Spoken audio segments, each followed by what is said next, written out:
The following may contain offensive language, adult humor, and or content that some viewers may find offensive. The views and opinions expressed by any one speaker does not explicitly or necessarily reflect or represent those of Mark Radulich or W2M Network. Please listen with caution, or don't listen at all.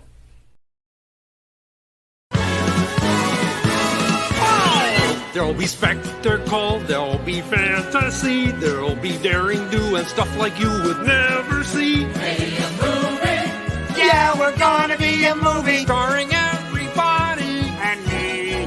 There'll be heroes bold, there'll be comedy, and a lot of fuss that ends for us real happily. Be a movie. We can watch it all develop. Starring everybody. And me. We'll take the world and set it on its ear. Come on, join in. We're gonna start right here. And we are going to start right here. Good evening on this Friday night. Welcome to a Radulich and Broadcasting Premier Podcast Triple Feature.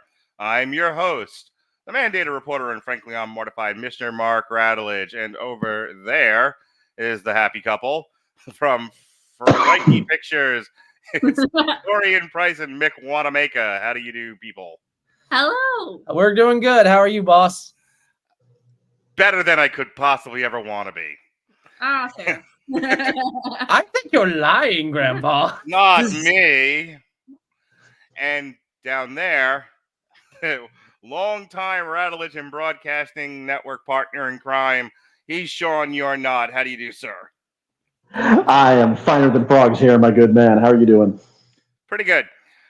Good. Sean, as you know, sometimes you got a match that needs an arena. Sometimes you got an arena that needs a match.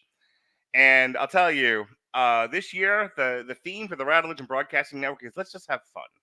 Let's just go back to doing what we used to do when we were young, because we ain't kids anymore. Let's just have fun on the network, talk about the movies that we like to talk about.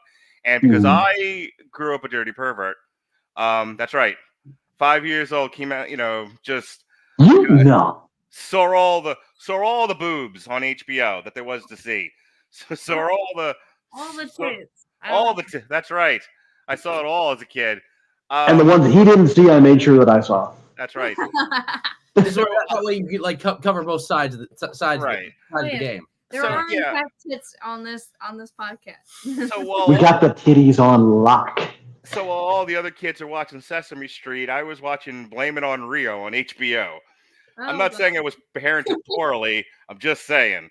Anywho, I did con my dad into renting RoboCop for me when I was in second grade. It's amazing. I think I told the story about how for one good report card, my dad got me 2 live crews as nasty as they want to be. He was like, well, if I don't have to hear it. Anyway, the point of it is, there's been this list of movies going on in the back of my head that I was like, I remember watching these as a kid. I wonder if they still stand up today. I have this opportunity, this platform to talk about them. I'm going to do it. So literally this podcast where we're talking about Blame It on Rio, LOL starring Miley Cyrus, and The Woman in Red starring the great Gene Wilder and the sexy Kelly LeBrock, was I just wanted to talk about Blame It on Rio, and I didn't want to do an on trial for it. So I go onto the Wikipedia machine, and I look at Blame It on Rio, and I go, what about this movie can I connect to other movies to create a triple feature out of this? Is there a famous director here? Because, sometimes I'll look up something like Falling Down and realize, oh my God, that's Joel Schumacher. Didn't he do Batman and Robin? Things like that. Rest in peace, Joel Schumacher. Green deep in the long sleep. Yeah, so doing these director focuses and stuff, I've noticed there are some directors I had no idea he directed that. That's amazing. So I look at Blame It on Rio, and the first thing in the Wikipedia tells me is that it's an American remake of a French film, and I'm like, all right, I like French films, I like American remakes of French films. Let's see what else there is, and I just fell ass backwards into this trio of films because LOL, The Woman in Red, and Blame It on Rio are all American remakes of French films. But they also have some other things in common, and I'm going to get your guys in on the conversation in just a second, your thoughts and, why you're here tonight, other than to support the old man. But dig this, if you will. We love you, Dad. Here we go. Blame It on Rio, LOL, and The Woman in Red all explore themes of infidelity, romantic confusion, and the complexities of relationships. In Blame It on Rio, an older man falls for his friend's daughter, leading to tension between family and friends. LOL focuses on a teen navigating love, family, and growing up in the digital age, highlighting generational divides. The Woman in Red sees a married man tempted by an attractive stranger, exploring midlife crises and temptation. All three films deal with the desire and consequences, though LOL adds a coming-of-age perspective, while the others lean on comedic elements. Dorian, you're mostly here because you're a hostage, but also, hey, you have to back up Sean from now on. That's your job. Okay. But can I phone a Do Dorian? that. You're picking up my slack. But You're never going to be out of work. Hey, I'm a young kid. It's my job. But that being said, when I threw this idea at you, what were your thoughts? Had you seen any of these before? Do you have any kind of affinity for French films? Now, hang on. Before you go, which one of those questions does he want me to ask? The answer is yes. I throw a lot out there. Grab onto something and ride. Go with it. Actually, yes. I had seen Blame It on Rio and Lady in Red on the big screen at a theater called the Inglewood, which was where I decided I wanted to become a film director. It's where my love of film began. I actually love both of these films, and again, Gene Wilder. Again, Were also these like midnight movies or something? Like, because you're like 12 or some shit. So and these movies came out in the 80s when I was a kid. Inglewood Theater did all old movies. Oh, okay. And they would do first run movies as well, but like during the week when you wouldn't probably make as much like a $5 money. Tuesday at the movies kind of a thing. Actually, Like, you're Jurassic close. Park. You were close. It was $2 Tuesdays. And again, I saw Casablanca, Close Encounters of the First Kind. This was one that my Aunt Linda took me to see. And for Lady in Red, because she had this huge fun crush on Gene Wilder. Because again, if you were to meet my Uncle Brian, also I'm adopted, they're not my actual aunt and uncle, but again, their family, he's kind of a goofy guy too, in the most cute way. That's the same way Gene Wilder is. So when you brought this up, I was like, man, I remember these movies. And again, it's always weird for people, especially, and no insult meant, that are older than me, when I'm like, oh yeah, I remember seeing Blame It on Reno on the big screen. And again, with my name being Dorian and, the whole, Dorian Gray immortal thing, it's like, were you there when it came out? Can we find whatever portrait's aging for you? Weird use of a time machine. I just go back and watch old movies. Yes. All right. No, yeah, don't try to stop Hitler or stop the Kennedy assassination. Go back and watch Blame It on Rio. Right, make sure you see it on the big screen the way it was meant to be seen. Exactly. I was excited. LOL, I actually got to see in theaters on its first run. Are you shitting me? You're one of 5 people. Hey, Miley Cyrus is blonde and hot. I'm sorry. I'm a boy, and I'm not going to. No, I'm just surprised anyone saw it. And I didn't know it existed until I did a Wikipedia search. So I'm just like shocked and amazed. But yeah, that's sorry, and scene. That's my full answer on that. All right, cool. Mick, you had some degree of attachment to at least one of these. I'm curious which one it was. It was actually LOL. Good. Excuse me. So, I'm going to talk about Blame It on Rio first, because that was brought up a lot. And that really kind of, the vibes reminded me of when we did our triple feature of the Kubrick films, Lolita. Yeah. Hey, yup. to the point where he's like, Dorian, he's a little obsessed. So I was just like, oh, well, that's interesting. But LOL, when I watched it, like, it felt like, I don't know if y'all have seen Cyberbully. No. Anyway, there's this film. The deafening silence there is your answer. I know. I can't remember who. Hang on. One more time. What movie is this? Cyberbully. And it was like a famous Disney Channel actor who starred in it. But like it kind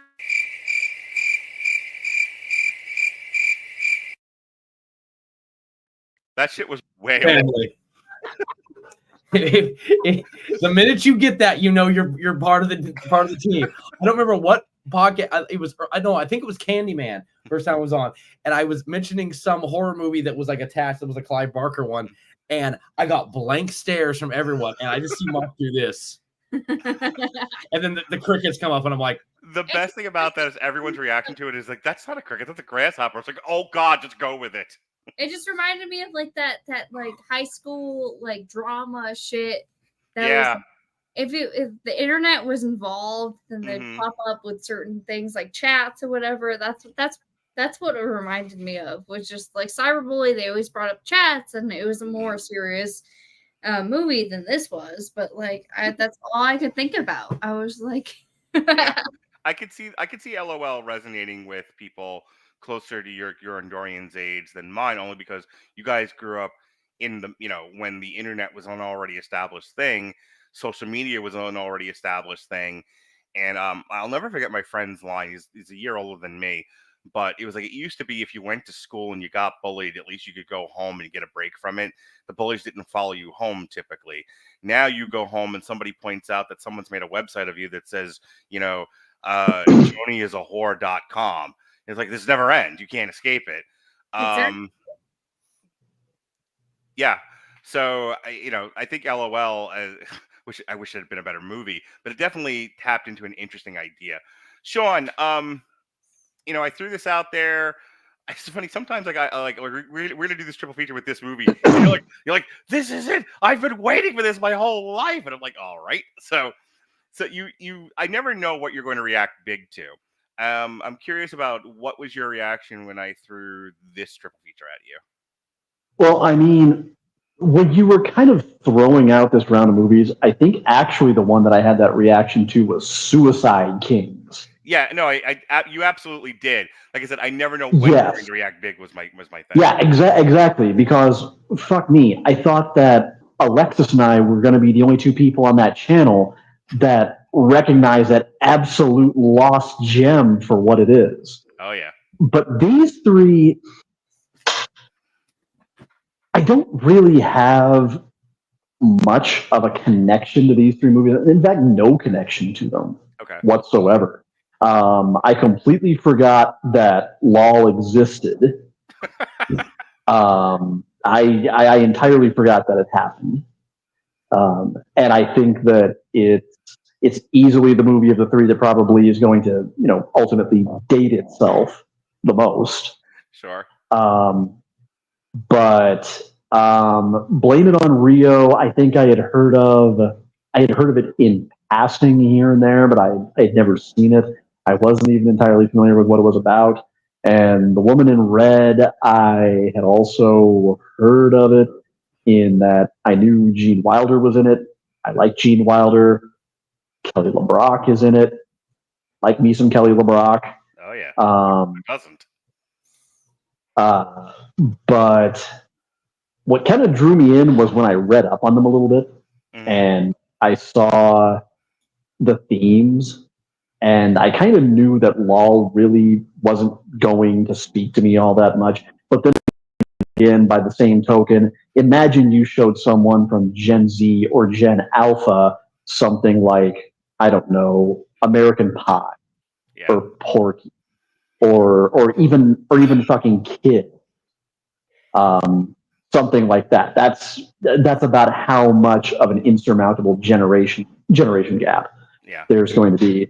But oddly enough, I found that when I watched The Woman in Red and Blame It on Rio, it felt like there were at least certain themes within those that still kind of resonated a little bit, and still felt like they could be relatable just about any time. Anytime you're going to watch these, like in any given era, something is going to kind of ring in there. Yeah, there's definitely a timelessness in terms of theme for both Blame It on Rio and The Woman in Red. All right, let's get into Blame It on Rio. Blame It on Rio is a 1984 American romantic comedy film directed by Stanley Donen and written by Charlie Peters and Larry Gelbart, based on the 1977 French film Un Moment d'Engagement, starring an ensemble cast including Michael Caine. Because when I think of, and I know Mick is right here with me on this, because when I think of sexy man that could totally draw a 17-year-old girl, you fucking think Michael Caine. Yeah, Alfred. It's the Cockney accent. It is, mate. It's just, Marco. And actually, the whole reason that she went to him is that she didn't realize his name was Michael Caine. She thought it was Michael Caine. So she thought he was getting drugs out of it. So, yeah. When you say there with this, like, something Franca, go ahead, Mick. You think I'm the most impressionable. Michael Caine, Joseph Bologna, who this is going not be his only appearance on this podcast, Michelle Johnson, Valerie Harper, Demi Moore, also making another appearance later in the show, and José Lewgoy. The premise is basically Michael Caine and his family go on 2 separate vacations, much to Michael Caine's surprise. The wife is like, I'm going to Bahia, I think she says, and you're going to go to Rio with your best friend and his daughter and our daughter. And the reason why, at the time, she tells him, I'm not happy, I'm not satisfied in this marriage, and I need time to think. I need to get away from you and kind of figure out if I want to be in this marriage anymore. And Michael Caine, and I don't want to get off on a tangent here just yet, but Michael Caine's like, I work, I support my family, I'm a good, loyal husband, and I've never stepped outside my marriage. I can see why you're questioning things. Anywho. Because I'm obviously a monster. Yeah, I'm the worst.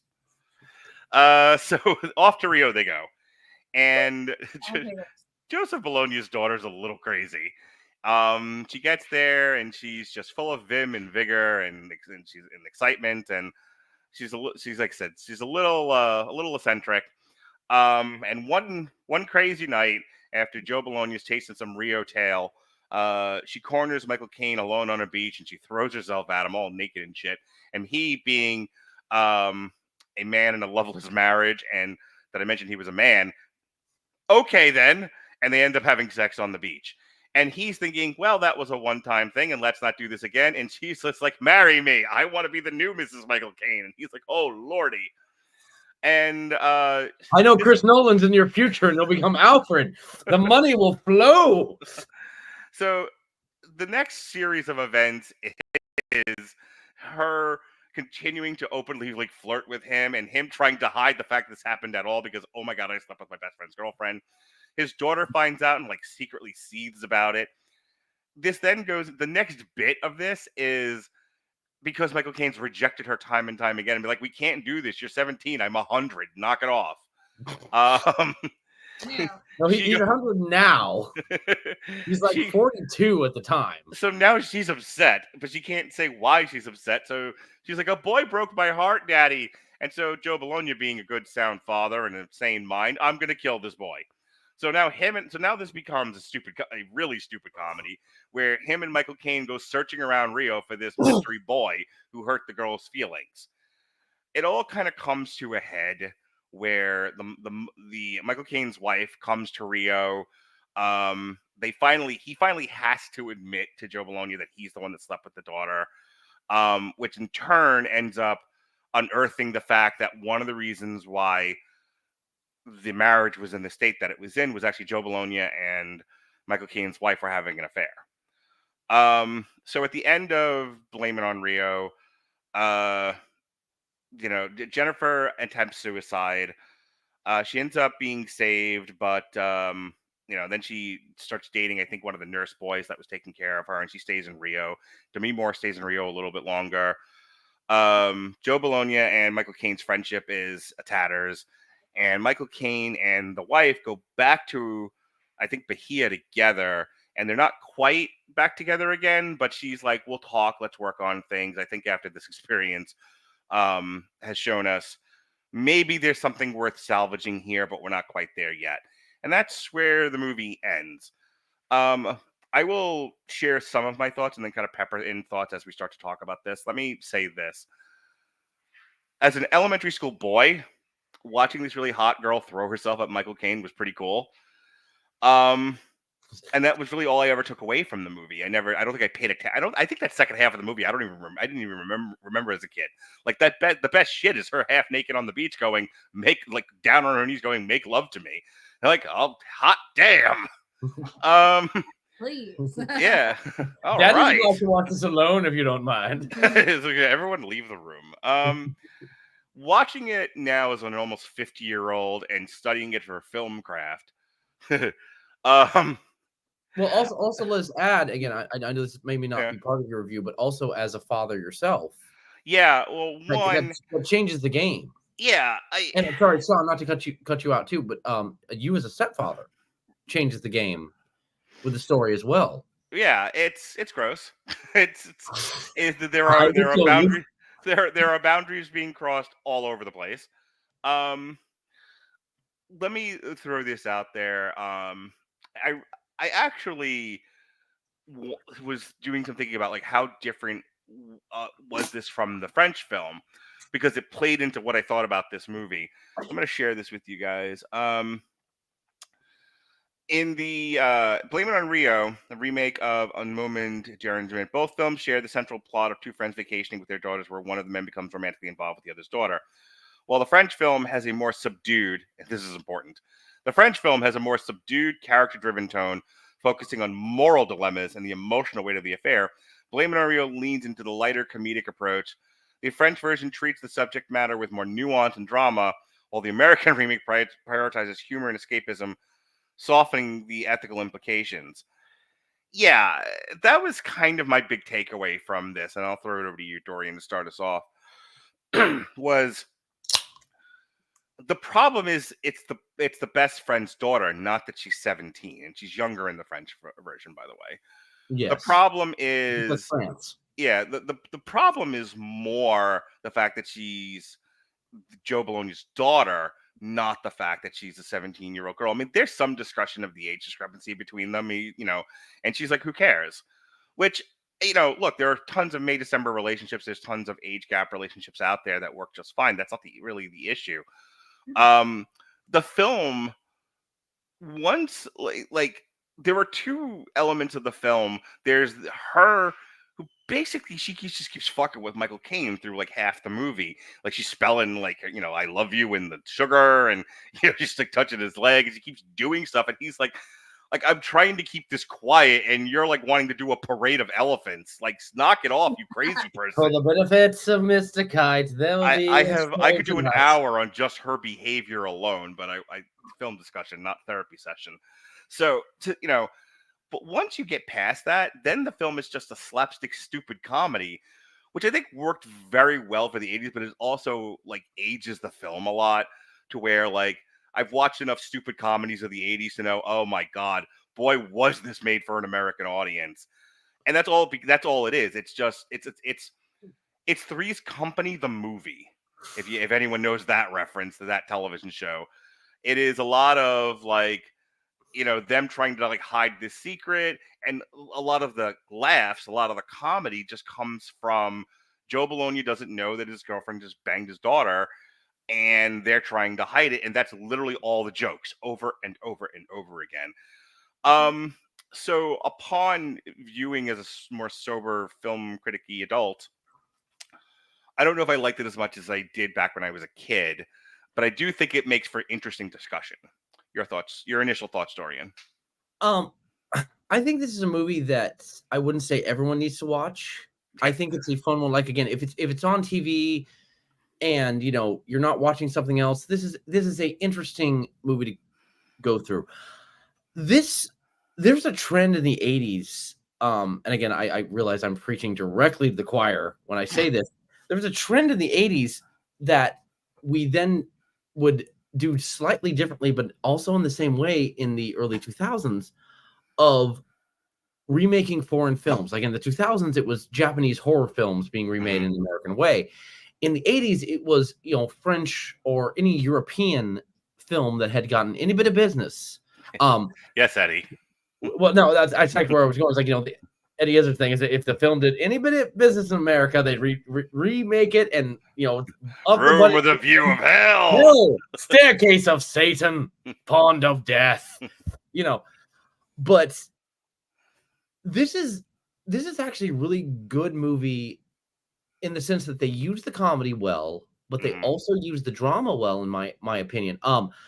Actually, about a month and a half before you brought this to me, I have godchildren, like not children of my own, but obviously godchildren. And I'm 26. My oldest goddaughter is 16.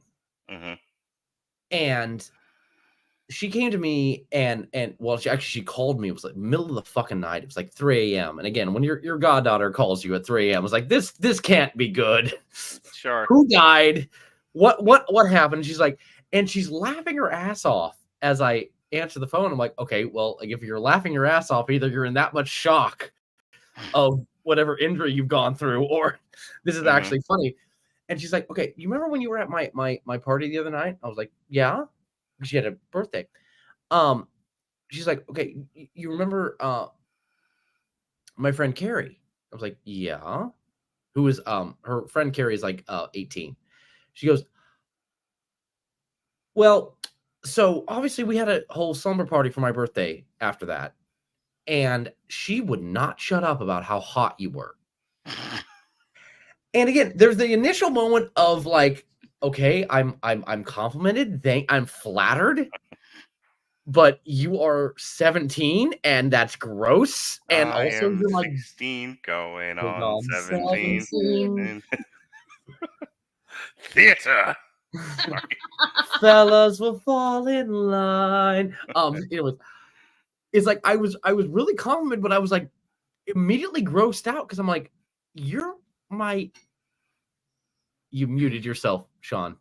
No, he's fine. He has background noise going on. That's why he mutes himself. Oh gosh, but he was singing. Okay. So, but yeah, I'm sorry. I was treating you to a little mini chorus of "Stacy's dad has got me down bad." And I waited so long. Stacy's mom has got it going on. Sorry. Little did you know, Mr. Radulich, that this He does too. Musical episode. Yes. Welcome to Triple One of my favorite snide tell-offs when someone asks me what being pansexual means, is I tell them means I'll make both your parents call me daddy. Yeah, period. And right there. That's the TikTok clip of just Sean Comer going. Your story, sir. I'm so sorry. But and again, then when you brought this with that happening, bringing this movie up, I was like, oh crap. And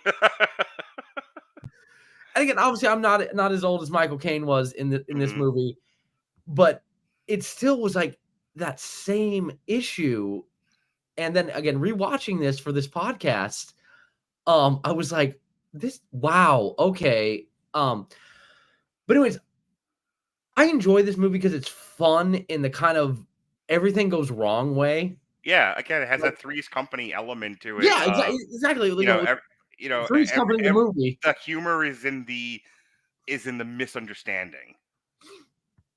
Well, I also thought of again rewatching it. I had a flashback of Bad Boys 2 when Will Smith has to tell Martin Lawrence, like, "Hey, you remember when I went to Washington and your sister was working there, and like we were some things happened." I think obviously it's different with like a grown sister. Funny you reference Bad Boys. Bad Boys 1 is the one where they're doing the sexual innuendo, and Martin Lawrence is like hearing in the back. If I'm remembering it correctly, there's a whole like sexual innuendo bit where Martin Lawrence is hearing what clearly sounds like sex, and it totally isn't. They're like moving furniture as a board. Yeah. It's like, oh, what you doing to my wife? And it's like totally innocent, but he doesn't know that. No, it was they were going through photos in a photo album. Yeah, and he pulls the picture out of Mark. Is like, no, put that back in. I don't even understand why you pulled it out in the first place. Right. That kind of humor. This movie is ripe with that sort of thing. And so yeah, it's like again, this movie brings up. I did actually watch the French version as well, and I believe the French version also falls under the what we call on the WTM network the Shea Doctrine. It was beautiful, it was important, and I hated it. Because again, that's how that movie works. So I'm sorry, I've been talking for way too long. I really enjoy this movie.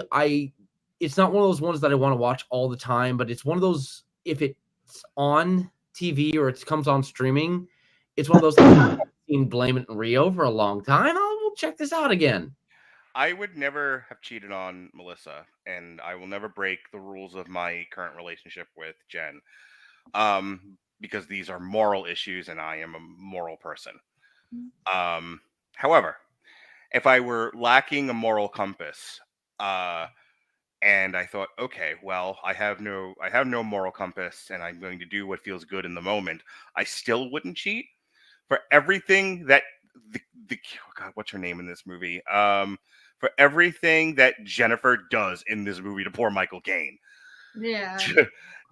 Seriously, like the whole thing about like you're cheating on your partner, and you're like, all right, well, the life's blood of this thing is your ability to keep a secret. And she's just like, I want to be the new Mrs. Michael Caine, and you know, and I want to tell the world. It's like, shut up, you Rude. like, Well, God, be quiet. I think in a weird way we have the perfect setup to talk about, especially this movie, with this podcast. And again, with no insult meant. Mm-hmm.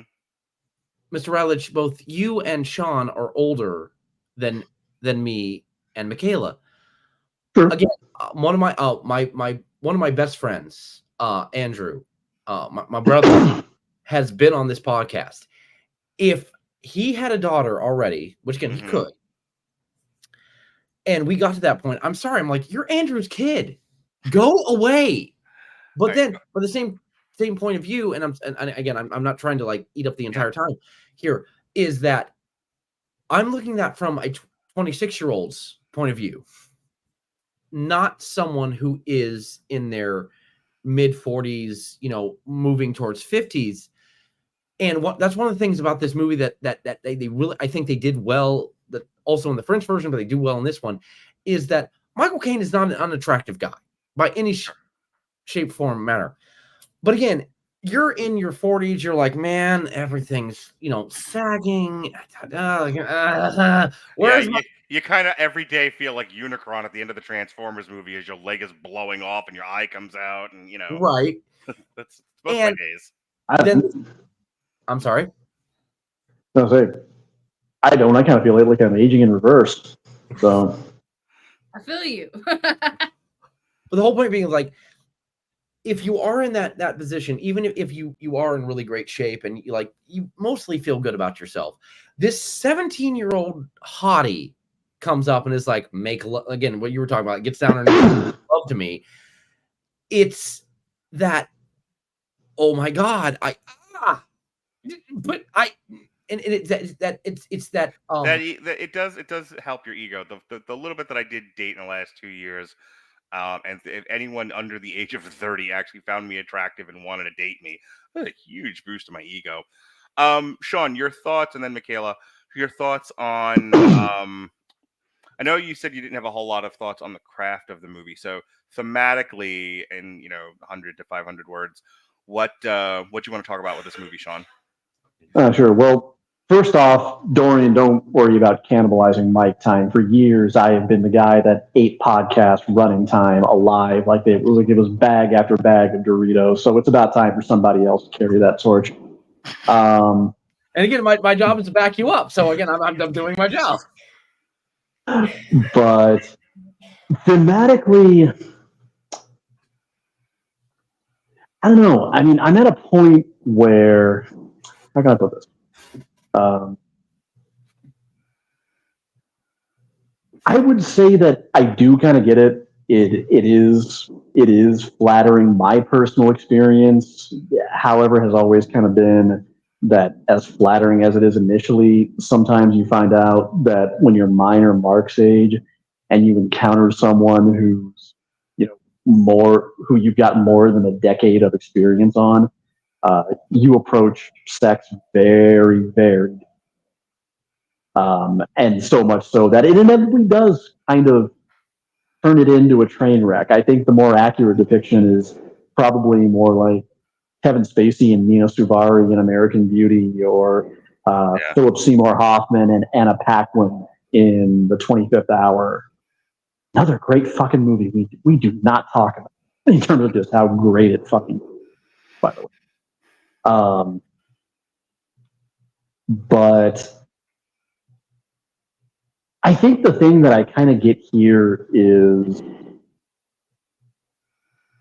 and I've been kind of struggling with how to kind of put this as Dorian was talking. I think I kind of got lost in my thoughts, is the notion that one of the phrases I love to trot out sometimes is a man is whatever room he is in at the time.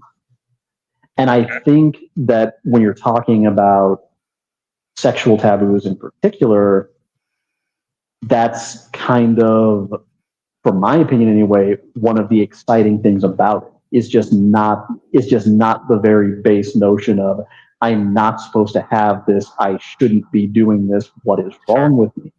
Yeah. It's the notion of, by walking through this door and risking what I'm risking, what am I bound to find out about myself?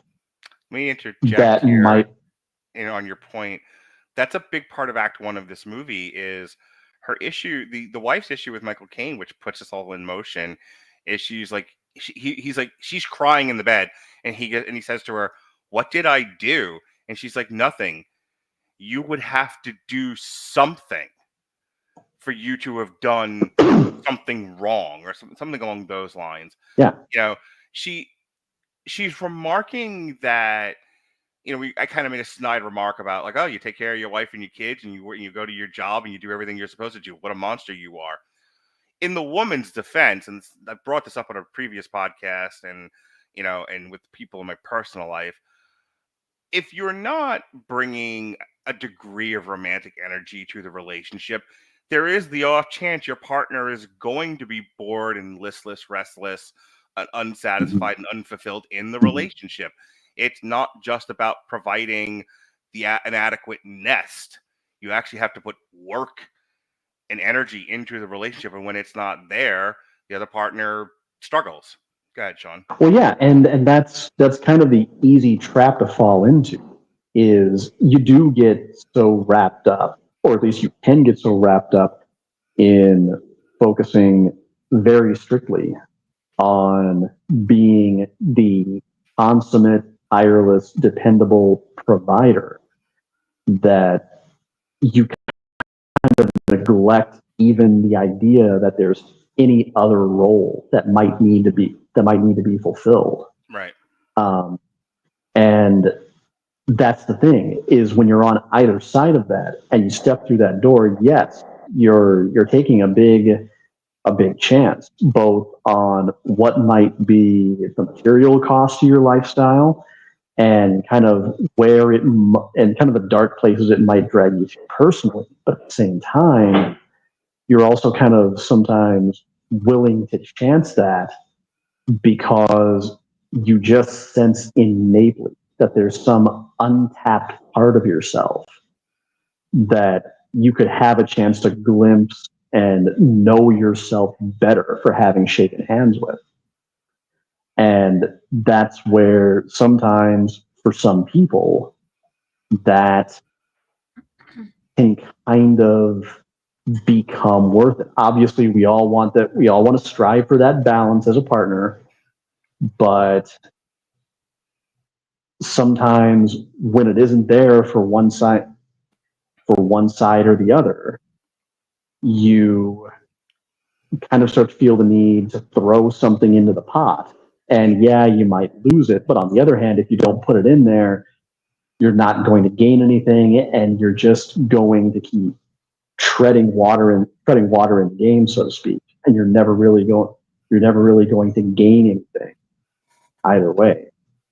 So that was kind of my big takeaway from Blame It on Rio. Not necessarily, obviously not that it justifies, you know, what anybody is doing in this movie whatsoever. Big fat fucking don't try this at home. No, without a licensed adult. Yeah. I want to really quick throw this out there.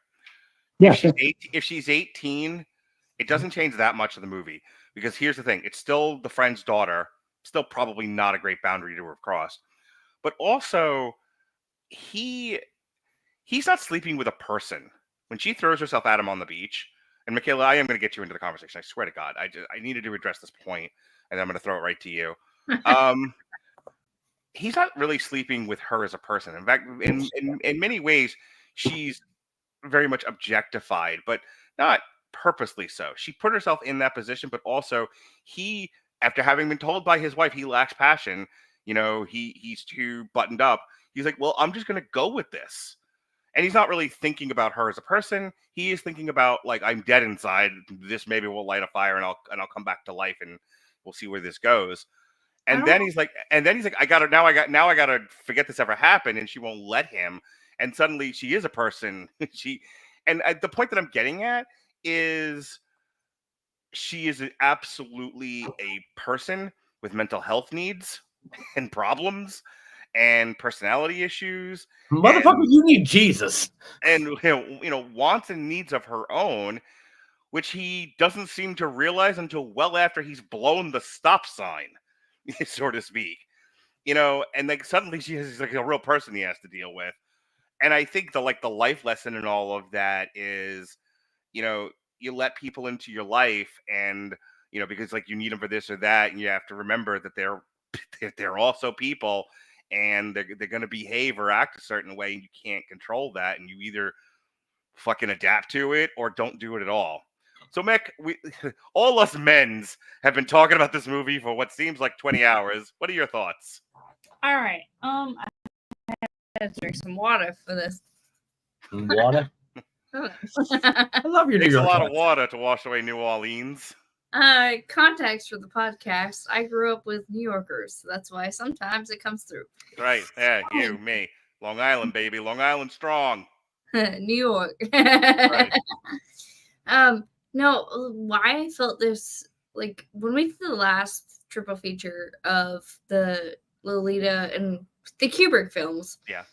I had the same kind of thought, where it was just like, okay, you're trying to have this relationship with a younger person, and it's from the context of where we are now, it doesn't work as well.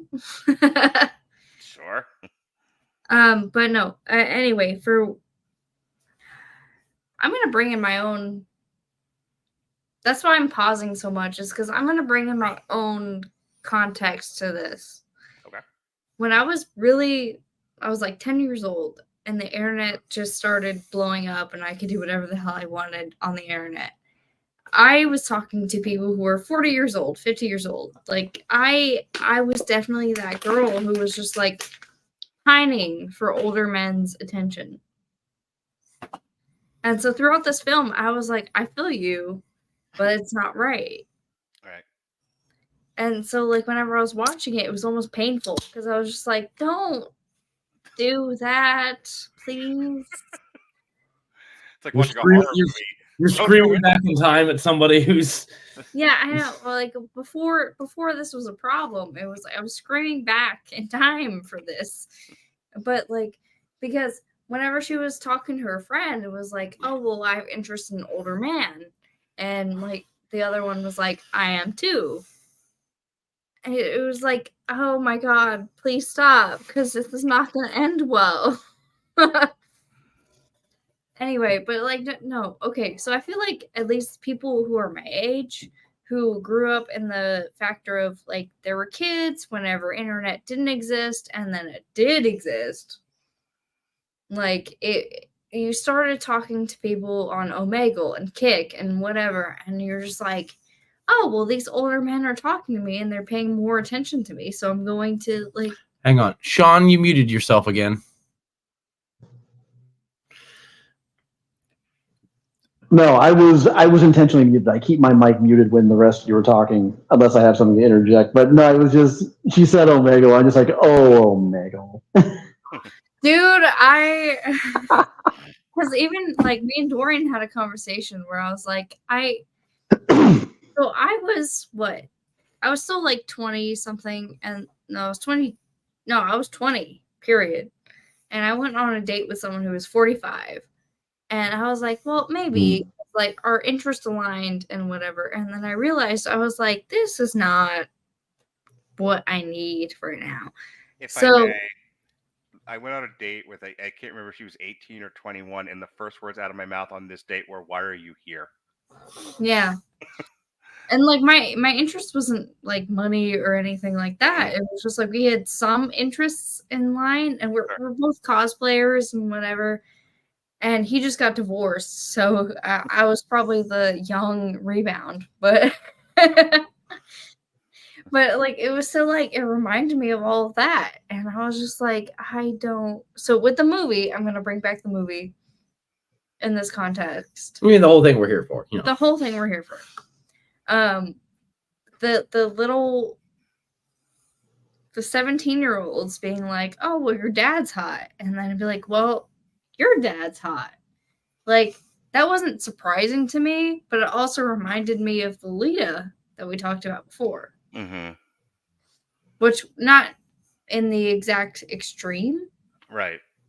But also in the factor of, like, kids are going to look at these people who, like, treat people okay, and they might be more attractive and whatnot, and then be like, oh, well, I'm horny for this person. So, like, I don't know, that whole thing, that was fine, but the rest of the movie, like, I also found it very funny. Okay. See, your perspective is so intriguing to me because what I remember as a guy in college, along these similar lines, is I remember the distinctly I need to shower in hydrofluoric acid feeling of realizing there were guys my age and a few years older, who were actively keeping unironic running countdown clocks to when Lindsay Lohan, the Olsen twins, and Hilary Duff turned 18. Yeah. We had the same thing, like, again, in our Detroit, Millie Bobby Brown. There was a whole thing on that. I don't know if you actually on social media. It was like, Millie Bobby Brown is officially 18. And it's like the old man has to Miley Cyrus, since we will be talking about her next. Listen, all of you youngsters with your long hair and your internet. I remember Alyssa Milano on Who's the Boss, and all of us going, when will you become old enough for us to date? Of course, we're like her same age. But it doesn't. And then you watched Embrace the Darkness, and we're very happy. Yeah, I can't remember who else was at the time was like an Alyssa Milano, but I think everybody on like fucking Beverly Hills 90210. If you were contemporaries of those kids. If you want to go back in time, I assume that everyone who watched Molly Ringwald was probably still at the like, okay, when are you turning 18? That's their time period too. You don't have to go back in time. Actually, like, before the call came down to join the podcast, Ann and I were watching the original Fright Night for the first time, and watching Chris Sarandon absolutely dry humping all over Amanda Bierce, who's 27, playing a high schooler, and we were both just kind of shouting at the screen, "Pedo no! Pedo no!" And we're deeply relieved when we looked it up online and found, thank fuck she was in her late 20s. To conclude, I want to talk about how well this movie did or did not do, unless anyone has any other burning desires. Box office, it did about $18.6 million in 1984. That's still quite a haul. Vincent Canby, reviewing Blame It on Rio, wrote, "There's not a single funny or surprising moment in the movie. However, Blame It on Rio is not simply humorless, it also spreads gloom. It's one of those unfortunate projects that somehow suggests that everyone connected with this movie hated it and all the other people involved." And I don't think that's a fair review. No, it's like Michael Caine has talked about it. Very, very quickly. Then obviously we need to move to the other two. Michael Caine met his wife, who he's still been married to, about 6 years, I think. or more. I whatever. And she, Mrs. Michael Caine, I do not remember her name at this time. Fuck. Would always give him shit about while he was filming this movie because he would always share with her the stories he was doing, especially if he had to do anything that was, in any way sexual. And she always gave him shit. Was like, so how was it like? Especially after the sex scene on the beach. Sure. And like he even says like, I came home and I'm already embarrassed, and I know my wife knows what I've done, but she's sitting there in this beautiful peignoir, just waiting for me at home. It's like, so how was it? And she's asking me how the freaking sex scene was. Well, again, all I want to do is, make love to her. And it's funny. It's like for the first time maybe ever in a man's life, I was able to look at my wife and say, the entire time I was doing the sex scene, baby, I was thinking of you.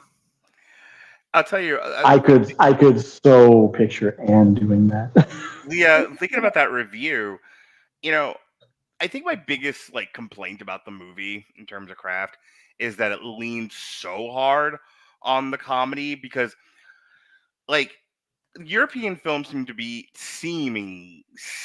to be more thoughtful, have more depth of character, whereas, and this definitely is the case with Woman in Red, whereas when you remake that stuff for American audiences, like, these fucking monkeys aren't going to sit for this kind of a movie. What is it, a Schindler's List?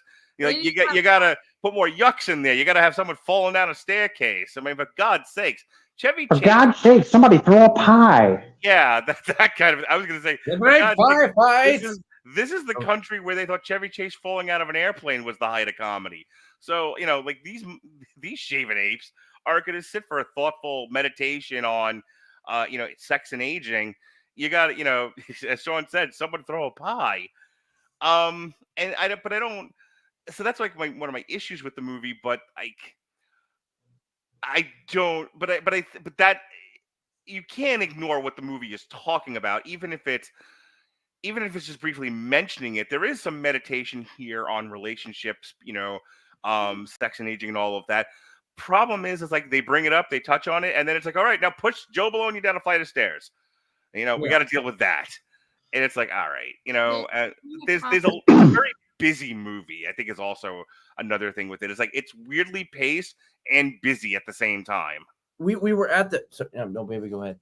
No, because that's why the only thing I was focusing on was the relationships, because there was funny moments, and I enjoyed that. Okay, we brought up the Shea Doctrine on this show. We came up with the Wanamaker Doctrine.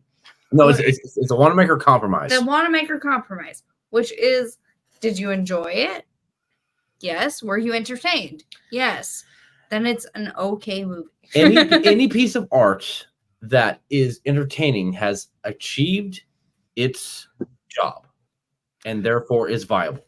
Right. I was entertained. So the Wanamaker Compromise was. There you go. So do you want to make a compromise?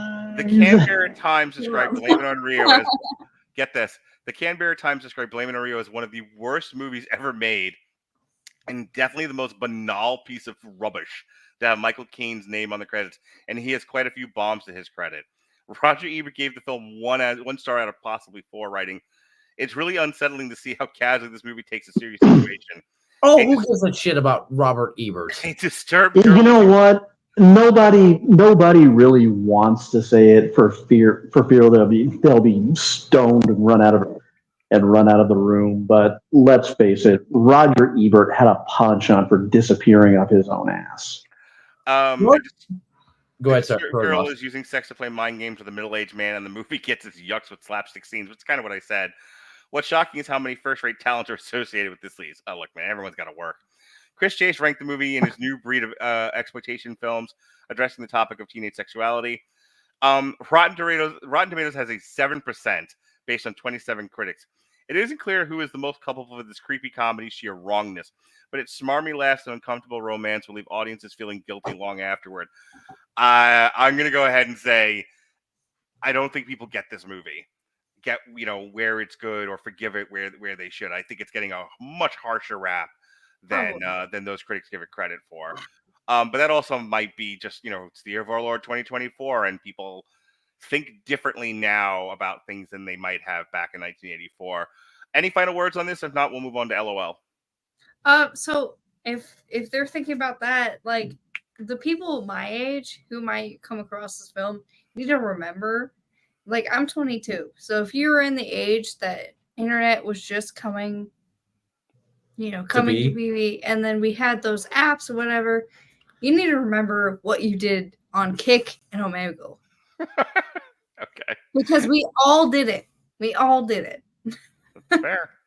All right. LOL is a 2012 American teen romantic comedy drama written and directed by Lisa Azuelos. It's a remake of the 2008 film of its title, also directed by Azuelos. The film stars Miley Cyrus.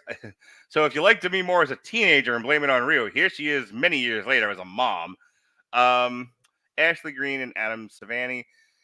The film received a limited release in the U.S. on May 4th, 2012 by Lionsgate, formerly a studio, which handicapped it after being reeled back from a broader release and had an overall negative critical reception.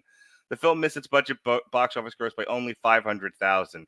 Yeah, it was an $11 million budget. It made $10.5. The basic premise of LOL is we have a girl. She lives with her mom. She's got friends, and she was going out with this guy, and they broke up at the beginning of the movie. And she likes this other guy, and he likes her. Yeah, and he likes her. Stuff happens. The boy and her break up after a period of time. There's just a lot of just like a day in the life of these teenagers and all their bullshit drama. But the crux of the movie is essentially Demi Moore trying to connect with her daughter, and her daughter able to hide enough of what's going on in her world in her journal, and keeping communications to chatting and online and text and all of that. So the mom feels like, I don't know how to communicate with you. I don't know how to read you. I don't know what's going on with you. I just know you're an asshole, and I don't know why. And then this is like the whole thing. She reads her journal and flips the fuck out about it, which causes the daughter to be like, that's an invasion of privacy. How could you do this? Leaves home, goes to live with the dad, realizes that's not the answer either. Goes back and reconciles with the mom, reconciles with the boyfriend, and lobster. I'm going to read this real quick. The major differences between the French film LOL in 2008 and its American remake lie in the cultural context and tone. The French version focuses more on subtle emotional nuances. Take a drink every time we say that tonight. Exploring teenage life, family dynamics, and relationships with a more grounded, introspective approach. The American version adapts for the U.S. audience, incorporating pop culture, technology, and social media, giving it a more glossy commercial feel. Additionally, the French version is more focused on the mother-daughter bond, while the U.S. remake shifts more of the attention to teenage romance and coming-of-age elements. I'm going to start with you here, Mick. This would have made a much better television show. It makes a shit movie. And part of the reason I think it makes a shit movie is if I can't remember the technical term for it, but if like the high climax moment of this movie is Demi Moore finding the journal, waiting until the beginning of the third act was not good structure. Right. Like, we are way too far into this movie for there suddenly to be that, because then they have to like resolve it in a scene. I watched this with my kids, and I jokingly said it on a different podcast. By the end of that movie, they were like, this movie hurt us as children. Fuck this movie. We're going to bed now. Wave goodbye to your childhood innocence. Goodbye, childhood innocence. Goodbye, goodbye. They were both like, nothing happens in this movie. When finally something does happen, it's the end of the movie. Why? Why would you do this to us? And they ran away screaming. Amazingly, they handled Joker better than they handled LOL. The Radulich children, everybody, your future leaders. With that said, I yield the floor to you, Mick Wanamaker. Hit me with your best shot. Okay, so like I said before, this reminded me a lot of Cyberbully, which came out in 2011. And why it reminded me of that was the teenage drama that was going on with the high school shit, and that people were going into relationships with this person and that person. But like Cyberbully takes a darker tone. But it came out in 2011. It has I'm trying to remember the person, Emily Osment, who did it way better than than Miley did.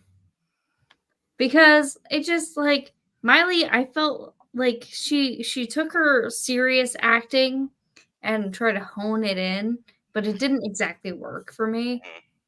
But I'm also used to seeing her as Hannah Montana. When was this made again? 2011. Cyberbully was made in 2011, and then No, I mean when was LOL made? LOL was made in like what 2012. Yeah, 1 year 12. later. So Yeah, 1 year. 2012. Okay. Principal photography came out. They started shooting the goddamn thing in 2010. It came out in 2012.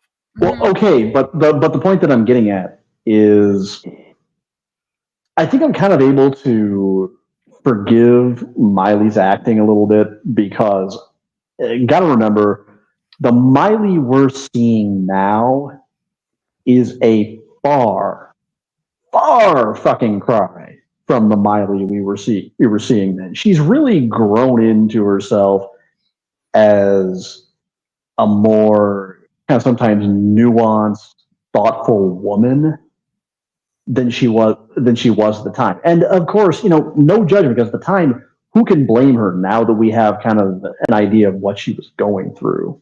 Yeah. So I think the weaknesses in the acting are pretty forgivable, in that it often felt like, as was typically the case back then, when you shoved a pop star into a movie, it was just them with some direction, with a little bit of guidance, with a few cues, and then just let them be themselves, and then just turn the camera on. This isn't Gary Busey coming up with the Prince Henry Stout monologue on the spot while they're shooting Surviving the Game. Which is fair. And gentlemen in England now abed shall count themselves accursed. Because, like, at that point, she was going out of the whole Miley Cyrus thing, and she was trying to find herself. Well, she was going out of the Hannah Montana thing and becoming more Miley Cyrus. Right. And so when she was trying to find herself, going into a serious actor role made sense. But no, in the Wanamaker compromise that we've just made up, I was entertained. It was hilarious in that factor, but like it also reminded me of the whole like internet situation that was happening when I was a teenager. But if something happened, everyone knew about it. And so I think he did that really well. I don't know how many of you ever watched the show My So-Called Life. Not that I watched a lot of it, but it had Sean, and then you can kind of riff from here. This had very My So-Called Life vibes to it, where like I'm just following this girl and her. Like I said, this would have made a much better television like drama than it did a 2-hour movie, because I think like it spends too long in certain areas that aren't that interesting, and then it has to speed up through the stuff that is interesting. And I don't know if Azuelos, in trying to cater to an American audience, did this movie any favors. I am going to catch some hell from some viewers for this, and I acknowledge right off the bat I'm about to sound like such an old head for what I'm about to say, because this is a conversation that Ann and I have kind of ducked in and out of a few times, because as I've said before, I'm stepdad to a 20-year-old. So younger side of Gen Z, I believe, is about how they would fall.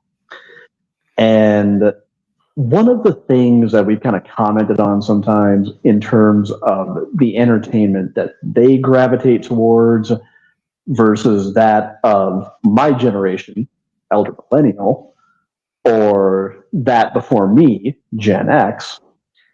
And I point this out because you made My So-Called Life comparison. I think My So-Called Life was made by one of the last generations that really kind of took their time saying something honest and thoughtful and raw, but said it their way and were a little more judicious about how they said it, and really taking some care with the authenticity. And there was subtext, there was nuance, everything kind of had a purpose.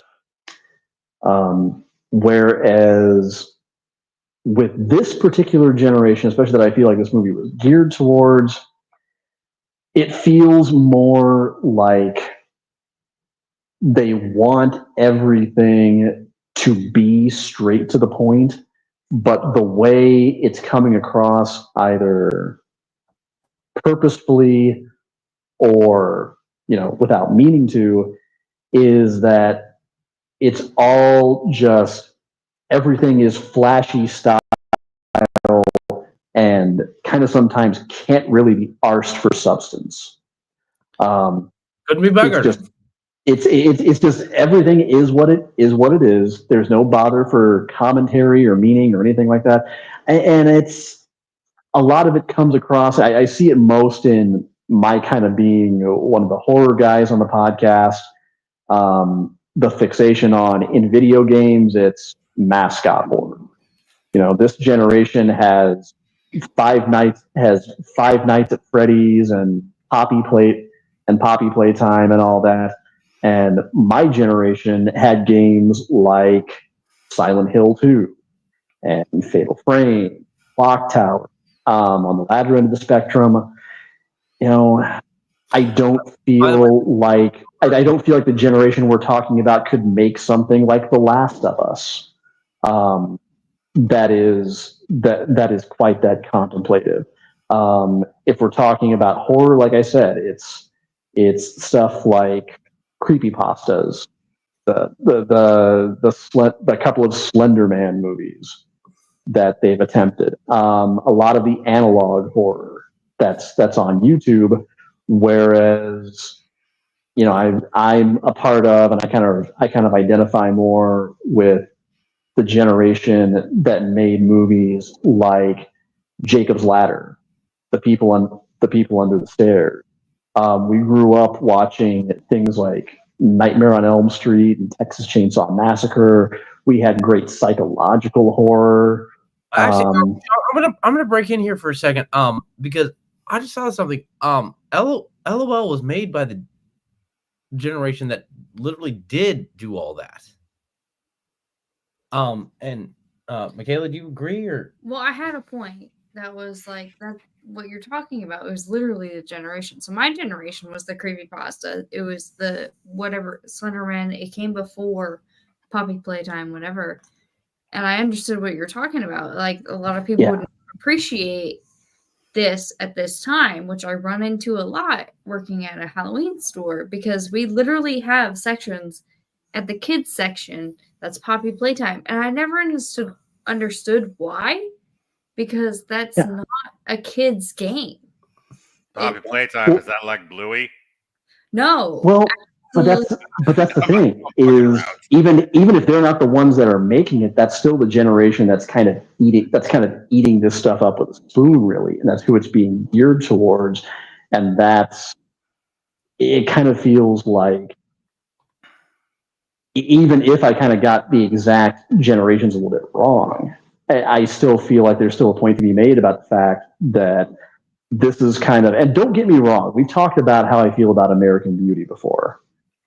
And about how that's a movie that does not necessarily age well. But that came out in 2000 when I was a junior in high school, because I remember seeing that, and I think Fight Club in almost successive weekends.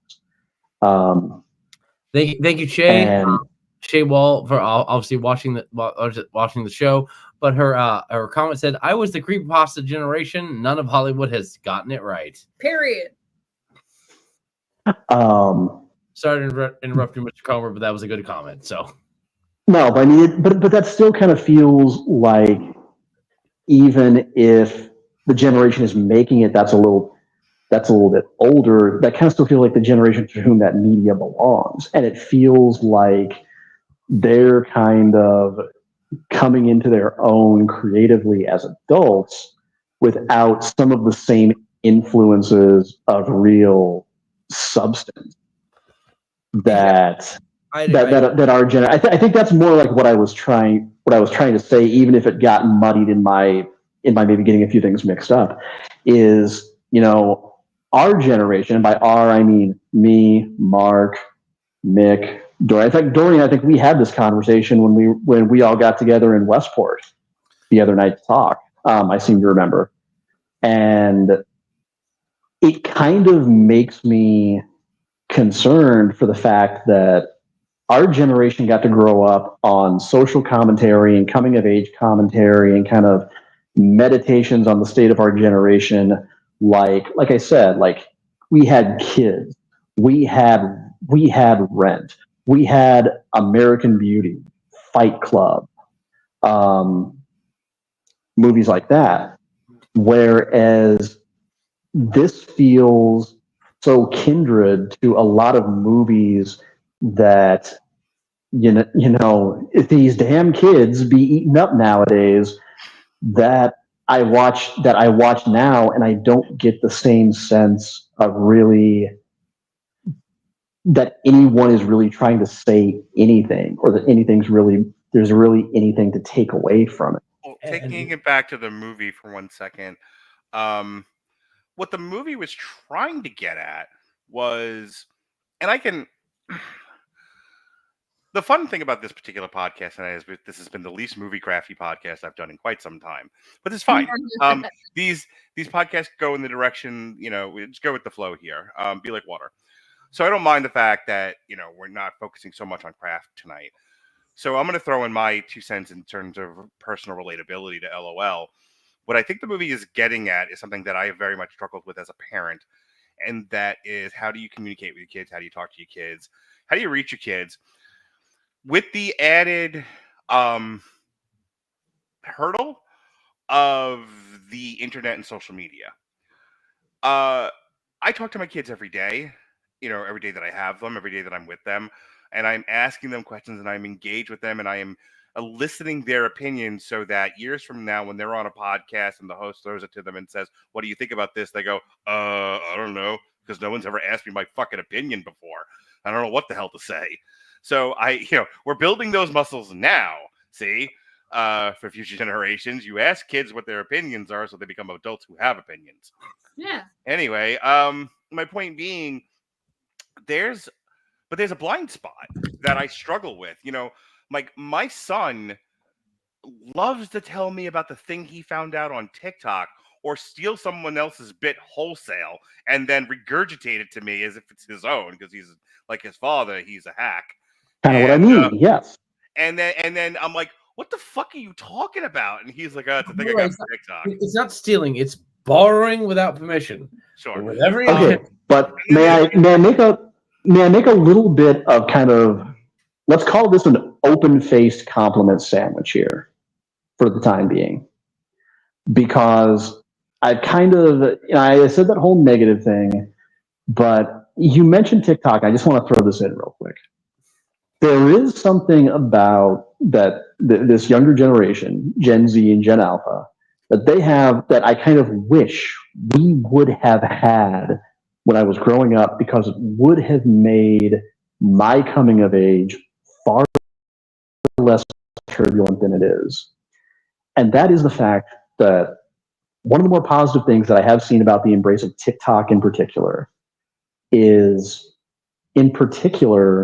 it has given neurodivergent kids and kids wrestling with a lot of the same traumas that we did as kids, and sometimes even are now as adults, a true forum and a platform and a creative tool through which they can communicate that.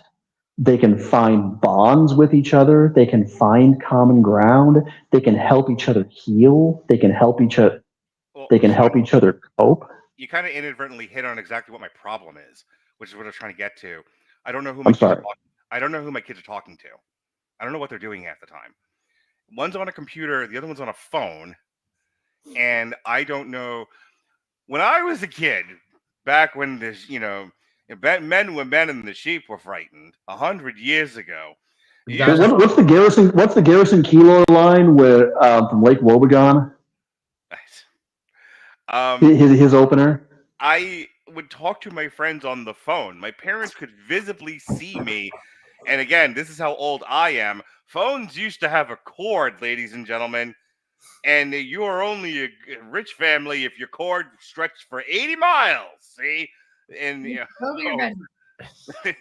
and so you could take the phone off the receiver in the kitchen and go into anywhere in the house with it. But you were still on the cord, see? There were 2 other phones, according to history.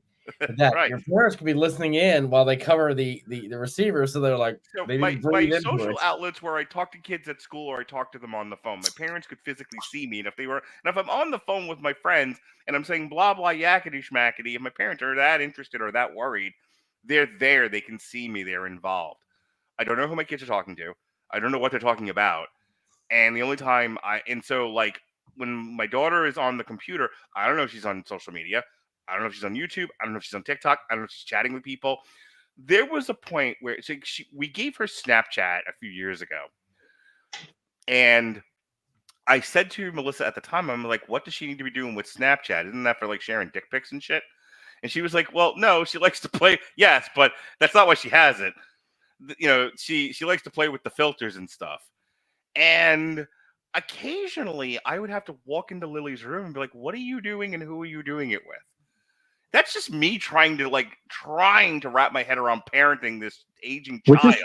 Which is fair. Right. And now again, the same thing with Jonas. Occasionally I look at his phone and I'd be like, show me who's texting you. Who are you who are you texting? Who's texting you? What kind of conversations are you having? Like, I don't know.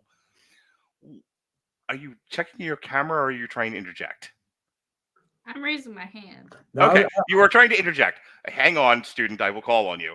So my only point is, I think what LOL is trying to get at, and it doesn't quite get there because there are problems with the actual craft of the movie, is Demi Moore is this girl has this entire world going on that Demi Moore can't crack, and she's able to use the internet to hide so much of it, and what a frustration that is for a parent. Okay, now that I got you yawning, go. No, that was my end cap for this. Was just like the fact when I brought up cyberbully, it was literally the point of like LOL, because they also had the text whatever happening, and like the modern way to say like, oh well, this person did this and this person did this, and so I just feel like it's definitely I guess it would be his generation too, but I remember it very distinctly. Yeah, we're only 5 years different, babe. All right, Dorian, you've peppered in here and there, but you haven't actually given your thoughts on the film. So why don't we do that before we have to go to the next segment? No, that's fair. Sorry, the reason I was doing this was when you were talking about your son being on the phone, I was trying to give a visual of like that you could be texting him for all I know. I have a friend who's going to come over in Dungeon Master a D&D session tomorrow, and I told Steve, I'm just like, look, here's the kid's phone number. You just text him directly. You don't have to go through me. And he was like, are you really okay with that? I'm like, don't send him dick pics. That's all I ask. And he was like, I think I can handle that.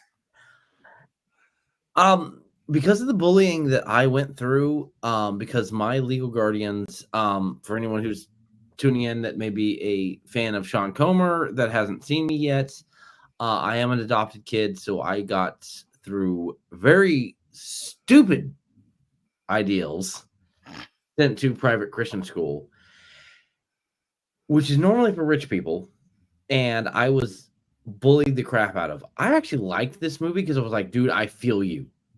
I feel every inch of this, even though Miley Cyrus is older than me. I remember watching this on the big screen and being like, dude, I feel it. Because again, when your dad owns a construction company and the person raising me is a firefighter who is not going to make as much money. Cop. I'm sorry? Sean's father was. Dad was a cop. Fair play. Sorry, I thought you said top, and I was like, okay, you can top that. Go ahead. Well, if my father was a bottom, but that's not what we're here to discuss. No, it was my way of saying Dorian. I feel you. And so, like, this movie, I actually enjoyed this movie. Like, again, I wouldn't be like, oh my god, you have to watch LOL, because if you do not, oh my god, but it's like I felt it because there were a lot of people in theater that I would text and be like, this is my legal guardians are screaming outside my bedroom, and I'm just being like, ugh. Yeah. So like again, screaming at you outside your bedroom. What they would do is they would, and this one just at the house. We were also going to church at the same time. Mm-hmm. There would be the sanctuary where the pastor's, giving the, his sermon, and you could hear Michael and Cammy, or excuse me, what was it always you call them, Mark? Churchy McGee. Yeah, Mr. and Mrs. Churchy McGee screaming at each other at the top of their goddamn lungs.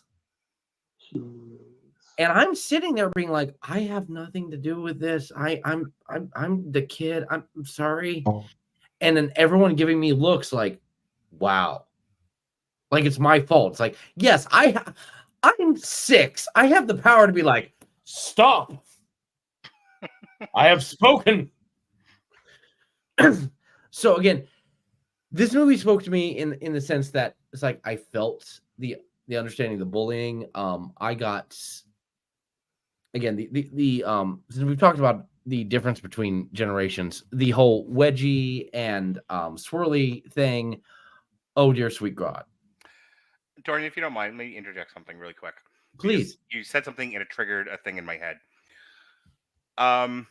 My daughter, neither one of my kids love the movie, but my daughter, it reached my daughter in a way that was deeply personal.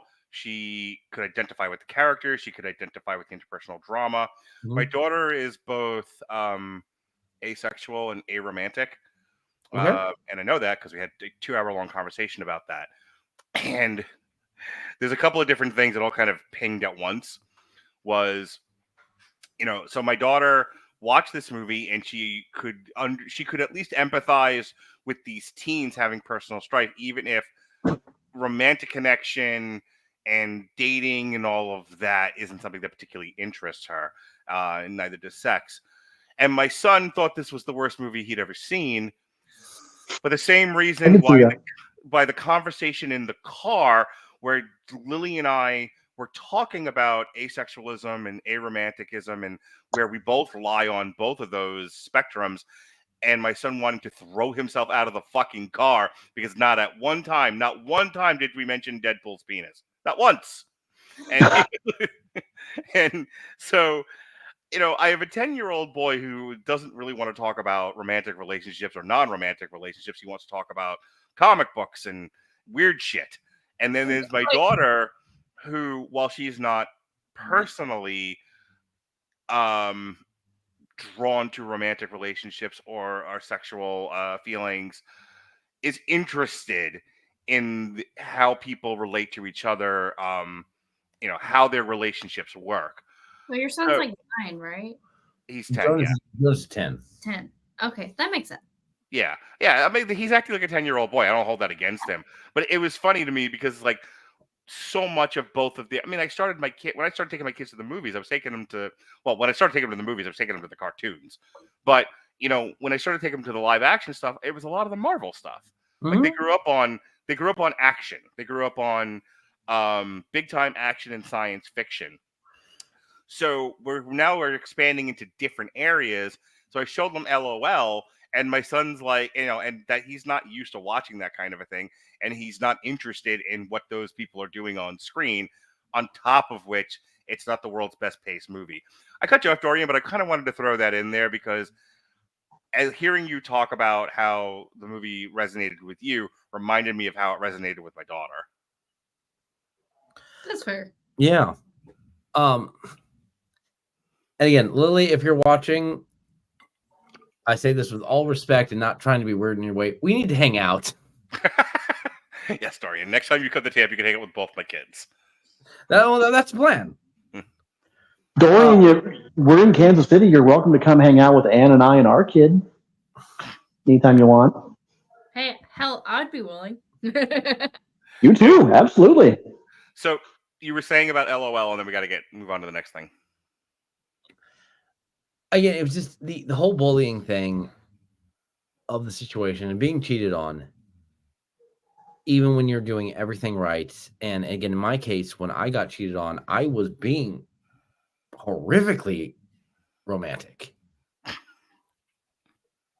Again, flowers for no reason. Because again, No, I'm sorry, Mark went. There was a lot in that gesture, but I don't have an hour and a half. I know. I mean, we do. We just have to edit it I'm down. sorry. I was literally just laughing at Mark. And it was just, again, this movie, I felt really attached to it. Mm-hmm. Again, not only seeing it on the big screen in this first run, while I was being bullied. It's so funny to me. Like, I'm here to talk about Blame It on Rio, and I had to find 2 other movies just to pair with it. And the one movie that everyone's just like, can we talk about more about LOL? Can we just push these other 2 movies to the side? Let's just focus on LOL. I'm like, I literally went, oh, that one's got Miley Cyrus in it, and it's fairly new. I should be able to find it easy. It's so funny how that happened. Like, I picked it on a lark, and it's like the thing that's drawing everyone's attention. I'm sorry I cut you off, but I had to throw that. No, you're good. Again, I'm landing the plane right now. Is this, again, the bullying and being cheated on thing spoke to me because it was happening to me. And again, as you yourself, Mr. Radulich, brought up earlier, when you're doing everything you can and you're still getting shit for it. This movie came out at the perfect time for me. Do I think it's the most amazing movie that everyone should see? No. God, no. But it worked for me at the time. And again, I would love to work with Miley Cyrus. I think she's fantastic. She's become a far better actor, over the years. It just her episode of Black Mirror is fantastic. Oh, hell yeah. Yeah. But anyways, I'm done. Let's move to the next movie. All right. And our final movie of the evening is The Woman in Red. The Woman in Red is a 1984 romantic comedy filmed, directed by, and starring Gene Wilder. Wilder also wrote the script, adapting it from Yves Robert from Pardon Mon Affair. Sorry, My Affair. It co-stars Charles Grodin, Gilda Radner, the great, amazing, hysterically funny, legendary Gilda Radner, by the way, for you kids out there. Our second appearance by Joseph Bologna, Judith Ivey, and the Kelly LeBrock. The film won an Academy Award for Best Original Song for I Just Called to Say I Love You. Written and performed by Stevie Wonder. The film follows a married man who becomes infatuated with another woman and his amusingly unsuccessful attempts to first meet and then become intimate with her. So yes, this film had a budget of $9 million. It was pretty successful. It made $25.3 million back in the year of our Lord, 1984. The film goes a little something like this. Gene Wilder is married. He's got kids. He's got a job like everybody else. And he happens to be coming home one day and he sees Kelly LeBrock. And, well, he's never thought about cheating on his wife before. But boy, howdy, does he really want to sleep with her. And he has never cheated on his wife before, so he doesn't quite know how to go about doing it. And that's the impetus that moves us forward. And then the movie kind of takes this left turn at Albuquerque to where it becomes about Joseph Bologna's divorce and a bunch of other shit that happens.